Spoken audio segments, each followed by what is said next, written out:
Oke, sekarang kita langsung ke soal latihan pertama untuk materi pemrograman dinamis.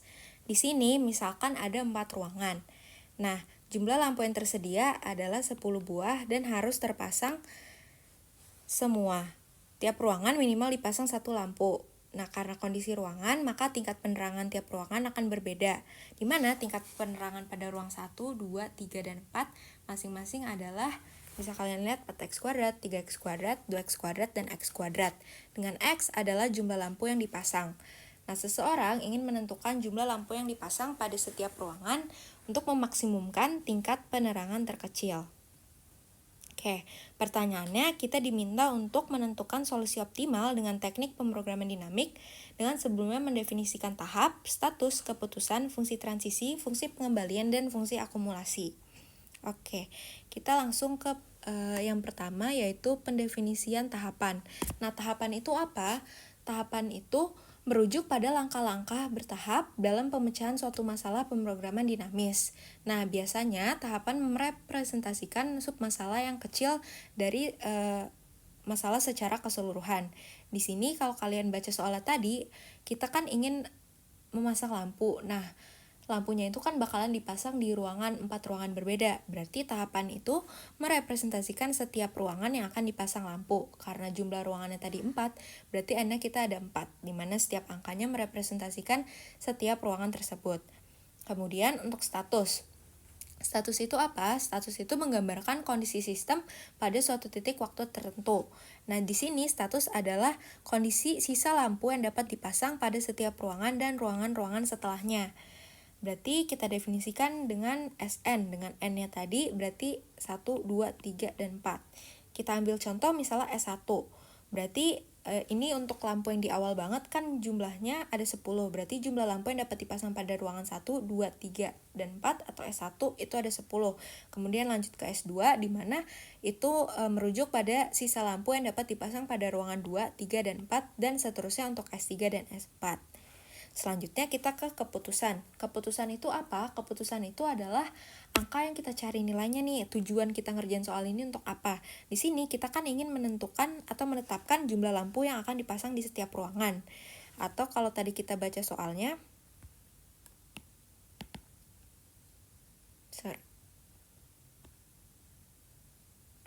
Atau kalau kita baca soalnya di sini tadi X. Berarti si keputusannya adalah XN dengan N-nya tadi untuk setiap ruangan 1, 2, 3, dan 4. Nah, ingat tadi kita kan diwajibkan untuk memasang setidaknya satu lampu untuk setiap ruangan. Makanya jangan lupa ditambahin XN harus lebih besar sama dengan 1.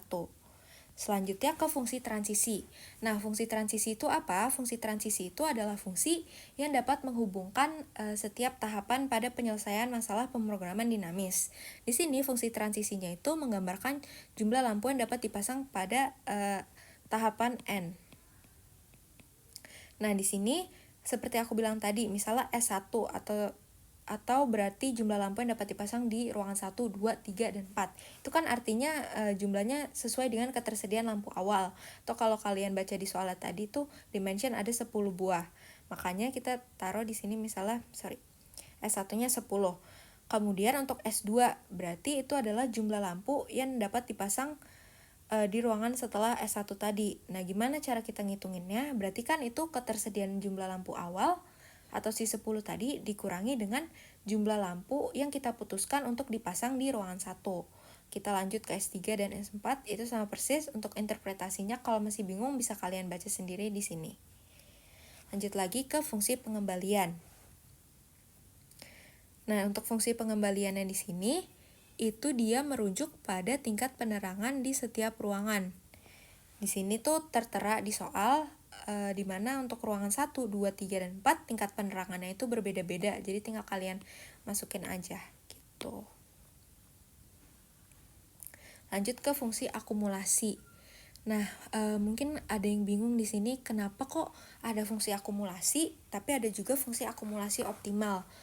Bedanya apa? Nah, untuk fungsi akumulasi secara sederhana itu adalah fungsi yang menghitung jumlah kumulatif suatu besaran hingga suatu titik tertentu. Nah, di sini fungsi akumulasi itu merujuk pada akumulasi tingkat penerangan untuk setiap ruangan, di mana kita ingin mencari tingkat penerangan terkecil untuk setiap tahapnya. Untuk persamaannya bisa kalian lihat di sini. Nah, kalau untuk di ruangan 1, 2 atau tahapan 1, 2, dan 3, kita akan membandingkan tingkat penerangan di tahap itu dengan fungsi akumulasi optimal di tahapan setelahnya. Kenapa gitu? Kenapa kayak gitu? Karena kita ingin mencari tingkat penerangannya yang paling terkecil. Sementara itu untuk N sama dengan 4 alias iterasi kita yang pertama banget, kita nggak bakal ngebandingin karena belum ada perbandingannya. Jadi kita cuma perlu menggunakan si rumus penerangan tadi. Nah, untuk interpretasinya itu kayak gimana? Misalnya pada tahap ketiga itu tingkat penerangan terkecil adalah nilai minimum antara penerangan di ruangan keempat dengan ruangan ketiga gitu. Nah, selanjutnya fungsi akumulasi optimal. Apa sih fungsi akumulasi optimal itu? Fungsi akumulasi optimal adalah sebuah fungsi yang nggak cuma menghitung akumulasi, tetapi juga mencari nilai yang maksimum atau minimum. Itu disesuaikan dengan konteks soalnya. Kalau di sini kan kita diminta untuk memaksimumkan tingkat penerangan terkecil. Jadi kalau di fungsi akumulasi yang biasa tadi kita udah mencari tingkat penerangan terkecilnya, selanjutnya di fungsi akumulasi optimalnya kita akan memaksimumkan tingkat penerangan terkecil tersebut. Persamaannya bisa dilihat di sini. Oke, sekarang kita lanjut ke perhitungannya. Berarti kita mulai dari N sama dengan 4. Nah, di N sama dengan 4 ini kita akan mengidentifikasi nih kira-kira berapa lampu yang akan dipasang di ruangan keempat. Di sini kita cuma mungkin memasang 7 lampu di ruangan keempat. Kenapa demikian? Karena kalau kalian ingat tadi di soal dimension kalau setiap ruangan itu kan minimal ada 1 lampu. Berarti di ruangan 3, 2, dan 1 itu kan udah kepasang 1 lampu. Jadi sisanya adalah 10 kurang 3, 7 lampu. Nah, 7 lampu itu sama di ruangan ketiga, cuma paling mungkin tuh 7 lampu, ruangan kedua 7 lampu, dan ruangan 1 7 lampu. Tuh. Nah, di sini kita mulai dari 1, 2, 3, 4, 5, 6, 7. Nah, di sininya jumlah lampu yang akan dipasang 1, 2, 3, 4, 5, 6, 7. Di sini aku udah taruh si fungsi akumulasinya. Nah, fungsi akumulasinya itu tadi sesuai yang udah diterangin, untuk N sama dengan 4 kita cuma pakai si rumus penerangannya. Nah, gimana cara kita ngisi bolong-bolong di sininya itu? Misalnya aku ambil contoh ini di sini 9. Kenapa bisa 9? Karena kalau kita lihat di rumusnya di sini fungsi pengembaliannya itu fungsi akumulasinya itu adalah X4 kuadrat. Berarti di sini kita lihat X4-nya itu sama dengan 3, berarti tinggal 3 dikuadratin, 9. Nah, ini sama ke bawah semuanya. Nah, kenapa di sini ada yang bolong-bolong? Karena misalkan di sini X4-nya udah sama dengan 3. Berarti nggak mungkin dong jumlah lampu yang kepasangnya itu cuma 1 atau 2 stoknya. Kan harus paling mungkin 3. Berarti gitu. Hal yang sama kalian lakuin untuk setiap kolom. Selanjutnya di sini di fungsi akumulasi optimal, di sini kalian ingin memaksimumkan tingkat penerangannya. Berarti tinggal kalian cari nih maksimum dari setiap row-nya. Di sini kan yang baris pertama itu 1, baris kedua nih antara 1 dan 4, yang paling gede yang mana? 4. Berarti kalian tulis 4. Terus dilakuin sampai bawah. Selanjutnya, kalian pengen identifikasi nih, kira-kira untuk mencapai si fungsi akumulasi optimal itu, jumlah X yang optimalnya berapa? Nah, gimana cara nyarinya? Misalnya aku ambil contoh di sini 16. Ketika fungsi akumulasi optimal yang nilainya 16, kalian tarik garis ke sini 16. Nah, jumlah X4-nya itu berapa? Di sini 4. Berarti jumlah lampunya 4. Nah, kalian lakuin untuk setiap baris. Sama persis gitu. Kita lanjut ke N sama dengan 3. Nah, sama halnya di sini, di N sama dengan 3, yang paling mungkin tuh cuma masang 7 lampu. Terus untuk di sininya, kita mulai dari angka 2, 3, 4, 5, 6, 7, 8. Kenapa mulai dari angka 2? Karena kan kalian misalnya udah masang 1 lampu di ruangan sebelumnya. Berarti kalau diakumulasiin sama di tahapan ini, kalian minimal tuh udah pasang 2 lampu dong sama di tahapan ketiga. Makanya kita startnya di angka 2. Nah, selanjutnya di sini aku udah tulisin si fungsi transisinya, kemudian di sini ada fungsi akumulasinya. Di sini fungsi akumulasinya nggak lagi kita cuma mau ngitung tingkat penerangan di ruangan ketiga, tapi kita akan mencari minimum dari tingkat penerangan tersebut dibandingkan dengan fungsi akumulasi optimalnya di tahapan sebelumnya. Aku ambil contoh misalnya di sel ini. Nah, di sel ini tuh pertama kita lihat dulu nih, S-nya berapa, si S3-nya di sini ternyata 5. Terus ketika S3-nya 5 itu kita ingin cari misalnya X3-nya 2. Berarti S4-nya sama dengan si S3 5 dikurang X3-nya 2 sama dengan 3. Berarti kita di sini akan membandingkan mencari nilai minimum dari 2 kali X3-nya kan 2 pangkat 2 atau di sini tuh berarti 8 dibandingkan dengan si fungsi akumulasi optimalnya ketika S4-nya itu sama dengan 3. Nah, kita lihat tuh. Ketika S4-nya sama dengan 3 di sini, berapa sih fungsi akumulasi optimalnya? Kita tarik garis, terus kita lihat di sini ternyata nilainya 9. Berarti kita akan membandingkan nih nilai minimum antara si 8 tadi dengan si 9. Kan minimumnya berapa? 8. Berarti kalian tulis 8 di sini. Hal yang sama kalian lakuin untuk sel-sel yang lain. Kita ambil contoh lain misalnya di sini nih. 16 nih. Ketika di sel ini kan dia S3-nya 7, X3-nya 3. Berarti S4-nya berapa? S4-nya sama dengan 7 kurang 3, berarti 4. Kalian lihat nih, ketika S4-nya sama dengan 4, dia nilainya berapa? 16.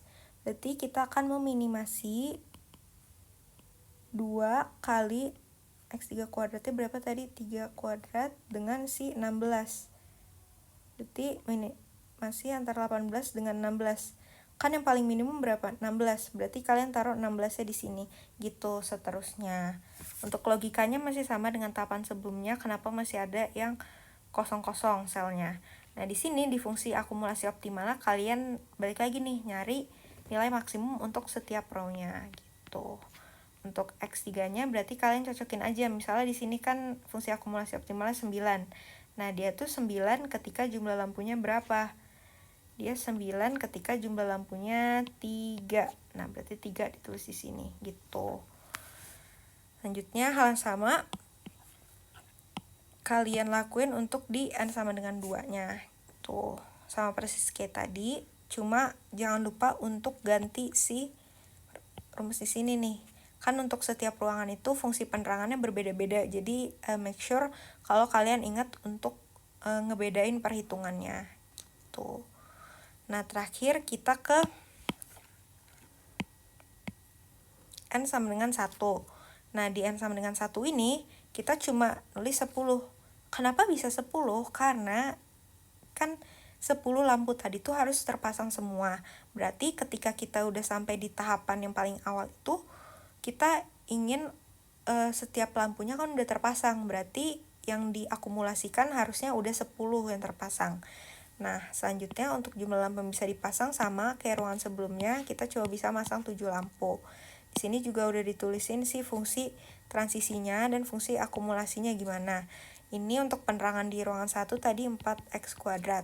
Kemudian nanti kita akan meminimasi nilai tersebut dibandingkan dengan fungsi akumulasi optimal di tahapan sebelumnya gitu. Sama ngerjainnya sama persis kayak tadi, terus abis itu kita cari nih yang maksimumnya berapa. Ternyata 9. Nah, 9 itu ketika X1-nya sama dengan 2. Berarti udah selesai sampai situ. Nah, kalau kalian udah selesai ngitungnya, selanjutnya apa nih? Selanjutnya kita akan melakukan backtracing atau penelusuran balik. Penelusuran balik itu kita ingin mencari nilai optimal untuk setiap ruangan tadi. Kita mulai dari sini. Di sini X1-nya itu kan 2, kemudian S1-nya 10. Berarti S2 sama dengan 10 kurang 2. Berapa tuh? 8. Berarti kita lihat nih. Di sini ketika S2-nya 8, dia berapa? Ternyata dia 2 lampu nih. Berarti di ruangan kedua dia 2 lampu. Selanjutnya kita lihat lagi nih, S3 sama dengan S2 kurang X2. S2-nya di sini 8, dikurang X2-nya 2 berarti 6. Kita lihat di tahapan sebelumnya. Nah, 6-nya itu berapa? 6 itu kita X3-nya sama dengan 3 lampunya. Berarti tahapan ketiga kita masang 3 lampu. Kemudian kita hitung lagi nih di sini. S4 sama dengan S3 kurang X3 berarti si 6 kurang 3. Berarti 3. Nah, di 3 ini kita masang berapa tadi? 3, kita masang 3 lampu. Nah, kalau udah kayak gitu, kita bisa langsung identifikasi tuh jumlah optimalnya berapa. Ini kita bisa langsung lihat S sama dengan 2 untuk ruangan 1, 2 ruangan 2, 3 ruangan 3, dan 3 ruangan 4. Nah, dengan jumlah penerangan terkecil sebesar 9 atau si fungsi akumulasi optimalnya tadi berapa? 9 gitu.